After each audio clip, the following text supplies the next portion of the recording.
So hello guys and welcome to my channel and welcome to another video.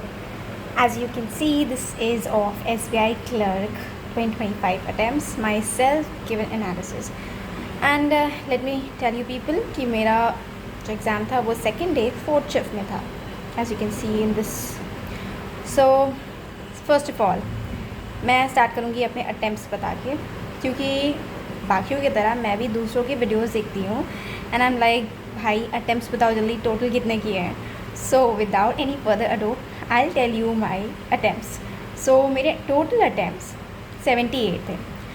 सो ये attempt से मैं I wasn't totally satisfied, क्योंकि मेरे को ऐसा लगा कि मैं और कर सकती थी, but due to some issues with that computer जो सेंटर पे था, तो उसके चक्कर में I couldn't manage to reach 80 at least. So computer के साथ प्रॉब्लम क्या था वो भी बता देती हूँ मैं. तो वहाँ पे ये था कि when I was doing next, तो वो जो नेक्स्ट क्वेश्चन था वो 1-2 सेकंड के पॉज के बाद आ रहा था. तो भाई वो तो थोड़ा फ्रस्ट्रेटिंग था, but anyhow I managed. So anyways मैं आती हूँ अपने अटैम्प्ट्स पे section wise. First of all English में. सो इंग्लिश में जैसा आप देख सकते हो आई डिड 30. सो मेरी इंग्लिश अच्छी है and I was very much satisfied with it. And मैं पूरा इंग्लिश का मतलब I did all 30 question and I was left with 2 minutes. Total 2 or 3 minutes I was left with. तो ये था मतलब इंग्लिश का. आई वॉज़ लाइक ओके मतलब गुड था. और एक्यूरेसी तो मेरी रहती है क्योंकि मैं भाई तुक्के नहीं मारती हूँ. So I guess it would be 30 on 30, या फिर अगर होगा तो 1-2 क्वेश्चंस में भी, और वो भी नहीं होंगे क्योंकि मैंने तो भाई पूरी फुल एक्यूरेसी के साथ 30 on 30 करके आई हूँ.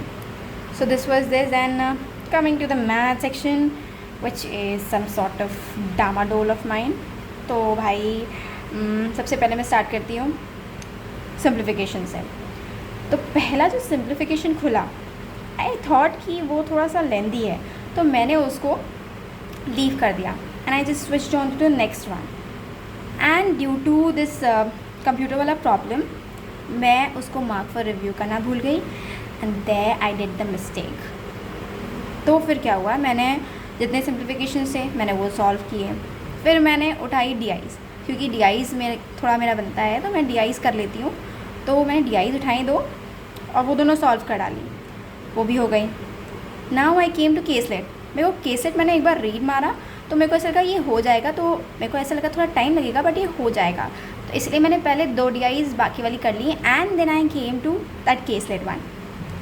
But and yes let me tell you people कि I did these 19 questions within 13 minutes and I was left with 7 minutes, total 7 minutes.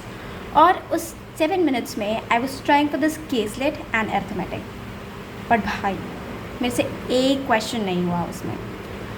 So what was with caselet, मैं इसको solve कर रही हूँ, समझ आ रहा है, कर रही हूँ, हो गया है, आंसर भी आ जा रहा है, but it wasn't matching with the options given there. तो ये प्रॉब्लम हो गई. उसमें मैंने 2-3 मिनट दिया, नहीं हुआ. I thought I should leave this and I should try for arithmetic. मैंने सारे अर्थमेटिक दे डाले, बट मैं उस सिंप्लीफिकेशन के अक्रॉस नहीं आई जो मैंने छोड़ा था.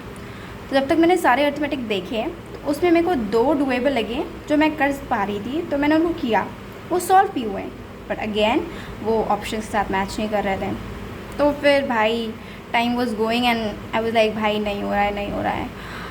मैं तो पैनिक कर रही थी but still I was little bit काम. और फिर जब 25 सेकेंड्स बचे थे I came across that one simplification question which I left at the start, and I was so frustrated कि भाई why didn't I see it earlier.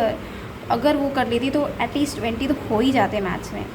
तो वो उसका थोड़ा रिग्रेट है मुझे, अदरवाइज़ तो आई मीन ठीक ही था. Then lastly coming to C reasoning section, जो सबका ही अच्छा होता है. तो एज यू कैन सी मैंने इसमें 29 अटैम्प्ट्स किए हैं. तो इसमें बताती हूँ क्या हुआ. तो पहले तो इसमें एक पजल खुला. एंड सबसे पहले ये बताती हूँ कि मेरा सेकेंड डे एग्ज़ाम था, तो जो फर्स्ट डे की मेमोरी बेस्ड आए थे तो मैंने वो सॉल्व किए थे, दोनों सॉल्व किए थे, और दोनों में मेरे मार्क्स अच्छे नहीं थे. And I was so much demotivated exam before the exam day, मैं क्या ही बताऊँ. But anyhow I calm down my self and I was prepared for the exam day. तो उसमें क्या हुआ, जो मेमोरी बेस था तो मैं उसमें बॉक्स पजल सॉल्व नहीं कर पाई. और मेरे को ऐसा थॉट आया भाई ऐसा ना हो कि मैं मेरे रूम मतलब मेरी शिफ्ट में बॉक्स पजल आ जाए एंड ऐसे ही आ जाए और मैं सॉल्व ना कर पाऊँ. बट आई वॉज काम. देन सबसे पहले खुला एक पजल, तो वो पजल मुझे डूएबल लगा. मैं पहले ही सोच के गई थी अगर एक बार रीड मारूंगी, अगर मुझे लगा कि आई कैन डू इट तो मैं वो करूँगी, otherwise I leave it and switch on to other section, I mean other question. तो फिर वो मैंने किया और वो मेरा विदिन 2 मिनट्स बन भी गया. तो that was a good one. तो वो हो गया, वो अच्छी बात थी. फिर उसके बाद मैंने आगे फर्दर मूव किया. तो उसमें मैंने सिलोगिज़म तो मैंने लास्ट के लिए रख दिया था, क्योंकि सिलोगिज़म का थोड़ा मेरा कंसेप्ट है इधर उधर, सो मैंने इसको मैं हमेशा लास्ट के लिए रखती हूँ. फिर मैंने सीरीज़ भी सारे स्किप कर दिए. मतलब मैंने सोचा कि इसको बाद में करूँगी जब थोड़ा कम टाइम बचेगा. फिर मैंने बॉक्स पजल पे आई. फाइनली मैंने उसको रीड किया. आई थॉट ये ईजी है, मैं कर लूँगी इसको. मैंने स्टार्ट किया उसको and it was 1 minute and I wasn't able to solve that. And I was like bro I should leave this, otherwise मैं ब्लंडर कर दूँगी. फिर मैंने उसको छोड़ दिया and I move to next puzzle, that was row 1. इस रो वाले में भी मैं मेमोरी बेस में फंसी थी, but still I tried that time. तो फिर मैंने इसको ट्राई किया एंड गेस व्हाट, एक बारी में ही मेरा बन गया. That was a good part. तो इससे फिर मैं थोड़ा रिलीफ में आई कि हाँ चलो हो जा रहे हैं. फिर उसके बाद मैं आई ब्लड रिलेशन पे. ब्लड रिलेशन सब बोलते हैं कि लास्ट के लिए रखो, बट मैंने रिस्क लिया एंड गेस व्हाट, मेरे रिस्क का मुझे अच्छा फ्रूट मिला. वो एक बारी में ही सॉल्व हो गई. तो फिर वो अच्छा पार्ट था कि ब्लड रिलेशन भाई एक बारी में सॉल्व हो गई. तो उस पर बेस 3 क्वेश्चन थे, तो मैंने तीनों क्वेश्चन जल्दी कर लिए. फिर उसके बाद मैं आई ये फॉरवर्ड बैकवर्ड वाले पे एंड लास्टली बचा था एक लास्ट क्वेश्चन क्लस्टर वाला. वो मैंने सोचा उसको मैंने स्किप कर दिया, उसको लास्ट के लिए रखा मैंने. फिर मैं आई सीरीज़ पे. 4 मिनट बाकी था, मैंने सीरीज़ शुरू किया. सीरीज़ जल्दी कर लिए and I was left with 1.5 minute या फिर 2 मिनट. तो मैं सिलॉग्स पे आई जल्दी से, क्योंकि भाई पजल पे टाइम लगाने का कोई मतलब नहीं था, क्योंकि आई वाज लाइक कि भाई वो तो नहीं सॉल्व होने वाला और उसको लेकर चलूँगी तो फिर मैं जितना पॉसिबिलिटी होगा आगे जो मिसलेनियस बचे हैं वो भी नहीं कर पाऊँगी. मैं सिलॉग्स पे आई, मेरे से एक सिलॉगिज़म सॉल्व हो गया, वो ईजी था. दूसरे पे गई, वो मुझे थोड़ा सा ट्रिकी लगा, तो आई लाइक भाई छोड़ दो, इसको नहीं करना है. तो फिर मैंने इसको छोड़ दिया और मेरे पास 10 सेकेंड्स बचे थे एंड आई जल्दी से move on to that last cluster वाला क्वेश्चन.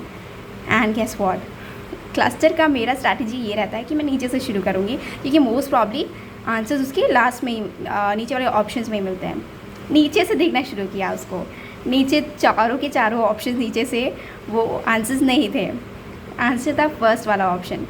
मैंने उसको फिर फाइनली 5 सेकेंड बचे थे एंड उस 5 सेकेंड में I got the answer. Anyhow I जल्दी से did it and I was done with 29 questions. फिर this was my like total attempts. So total attempts मैंने बता दिया आपको 78 थे मेरे. एंड अब I want you people to write your attempts in comment section, ताकि मेरे को पता चल सके. And specially please 4th shift वालों सेकेंड डे का प्लीज़ आप लोग अपने अटैम्प्ट्स लिखना, ताकि मेरे को पता चल सके कि मैं कितने पानी में हूँ, है ना. तो फिर वैसे तो मुझे ऐसा मतलब पॉजिटिव ही लग रहा है कि पॉजिटिव रिज़ल्ट आएगा. So let's wait for the result. तब तक के लिए I will come with another video. देखो भाई इतने सारे एग्ज़ाम्स आ रहे हैं back to back, so mains के लिए तो प्रिपेयर करना ही है. So I will start preparing for mains and you people should also prepare for mains जिनका 70 से ऊपर किसी ने किया है. So that's it for today and yes please comment your attempts in the comment section. So till then, see you, take care, see you on the other video.